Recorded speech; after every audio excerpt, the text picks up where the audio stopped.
Olá, sejam bem-vindos! Já pararam para pensar na engenharia incrível que existe por trás de cada som que a gente escuta?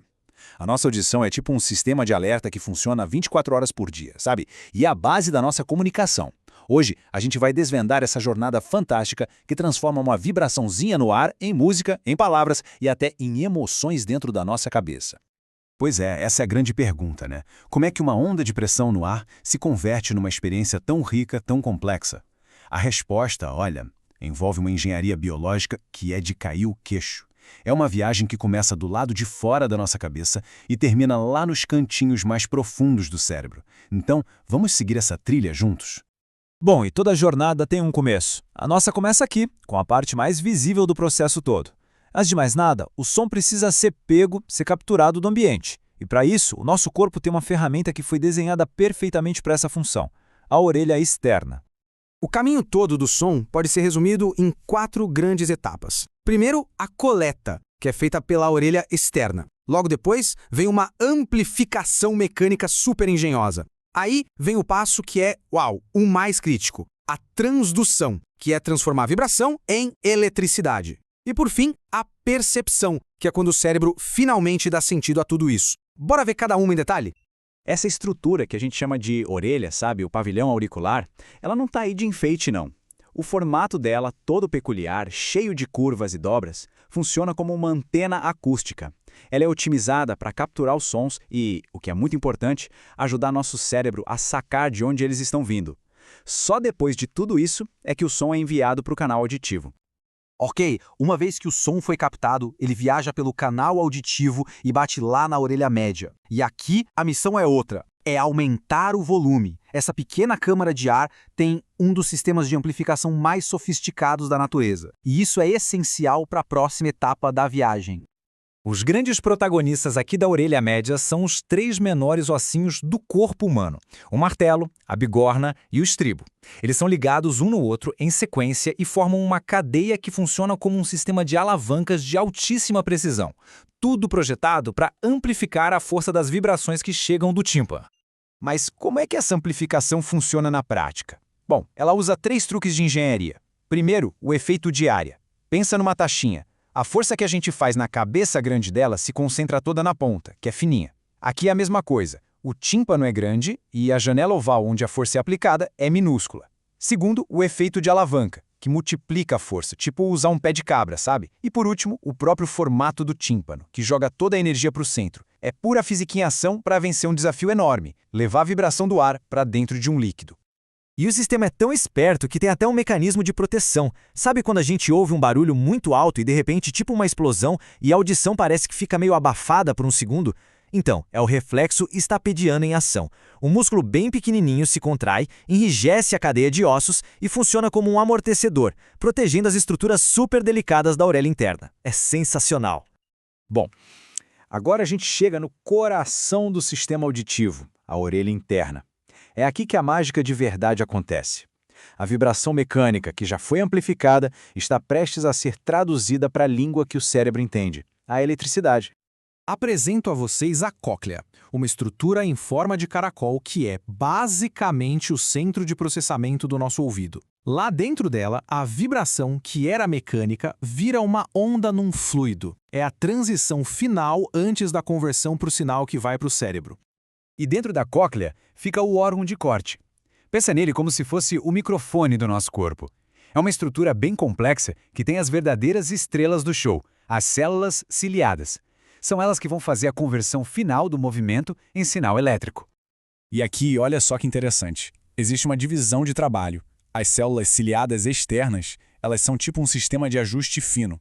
Elas se contraem e se expandem para amplificar ativamente os sons mais baixinhos, o que deixa a nossa audição incrivelmente sensível.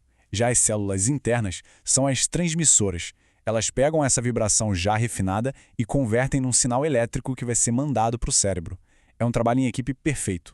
A organização da cóclea é uma das coisas mais geniais dela. A analogia com um piano é perfeita. Imagina um teclado de piano todo desenrolado. As notas agudas, de alta frequência, são processadas na base do caracol, e as notas graves, de baixa frequência, são processadas lá na ponta. Essa organização, chamada tonotopia, é o que permite ao nosso cérebro diferenciar um violino de um contrabaixo. É um mapa de frequências gravado na nossa biologia. Ok, a parte mecânica da audição termina aqui. Mas a jornada do som? Essa está longe de acabar. Agora, o sinal elétrico precisa ser enviado, processado e, o mais importante, interpretado. A gente entra na fase final, o processamento no cérebro. Esse sinal elétrico viaja por uma verdadeira rodovia neural. Ele sai da cóclea, pelo nervo auditivo, e vai fazendo umas paradas em diferentes estações do cérebro. Lá no tronco encefálico, por exemplo, informações básicas como a localização do som já são processadas. No tálamo, o sinal é organizado antes de ser enviado para o destino final, o córtex auditivo, onde a gente toma consciência do que está ouvindo. E é lá no córtex auditivo que o som ganha vida. O cérebro recebe esses sinais elétricos e transforma tudo em experiência. É aqui que um padrão de vibrações vira a voz de uma pessoa querida, que a gente consegue saber de onde um som veio e que a gente consegue ignorar todo o barulho de um restaurante para focar numa única conversa. É o centro da nossa percepção sonora.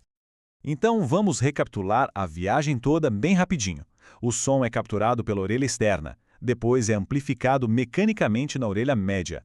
Na cóclea, ele é convertido em ondas num líquido e depois em sinais elétricos. E, finalmente, esses sinais são interpretados pelo cérebro, uma cascata de eventos que acontece mais rápido que um piscar de olhos. Mas e se tiver um problema em algum ponto dessa jornada? Agora que a gente já entende o caminho, fica mais fácil ver como diferentes doenças podem interromper esse processo em várias etapas. Como a gente viu, a audição é uma cadeia de eventos.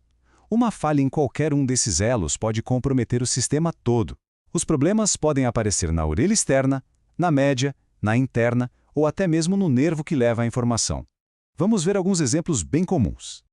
A otite externa é aquela que afeta o canal auditivo, muitas vezes chamada de ouvido de nadador. Já a otite média é uma inflamação que acontece atrás do tímpano, super comum em crianças, e pode ser causada por inflexões ou acúmulo de líquido, o que atrapalha a vibração dos ossículos. A otosclerose ataca bem no sistema de amplificação. Imagina que uma daquelas alavancas, o estribo, começa a ficar presa por causa de um crescimento de osso ao redor. Sem conseguir vibrar direito, a amplificação falha e o resultado é uma perda de audição que vai piorando com o tempo. Aqui, a falha acontece lá dentro da cóclea. Na doença de Meniere, rola um desequilíbrio na pressão dos líquidos que ficam lá dentro. Isso não afeta só a audição, causando zumbido e uma perda que vai e volta, mas também o nosso sistema de equilíbrio, que mora no mesmo lugar, levando a crises bem intensas de vertigem. E por fim, o neurinômado acústico afeta a última etapa da transmissão do som antes de chegar no cérebro de vez. É um tumor benigno que cresce bem devagar no nervo auditivo e vai comprimindo ele.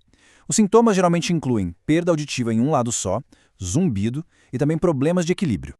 Como a gente viu, a jornada do som é uma sinfonia de física e biologia. Entender todo esse processo mostra o quão preciosa e ao mesmo tempo frágil é essa ponte que nos conecta com o mundo. O que nos leva à questão final. O que a gente arrisca perder quando essa ponte sonora com o mundo começa a se desfazer? Muito obrigado por nos acompanhar nesta análise.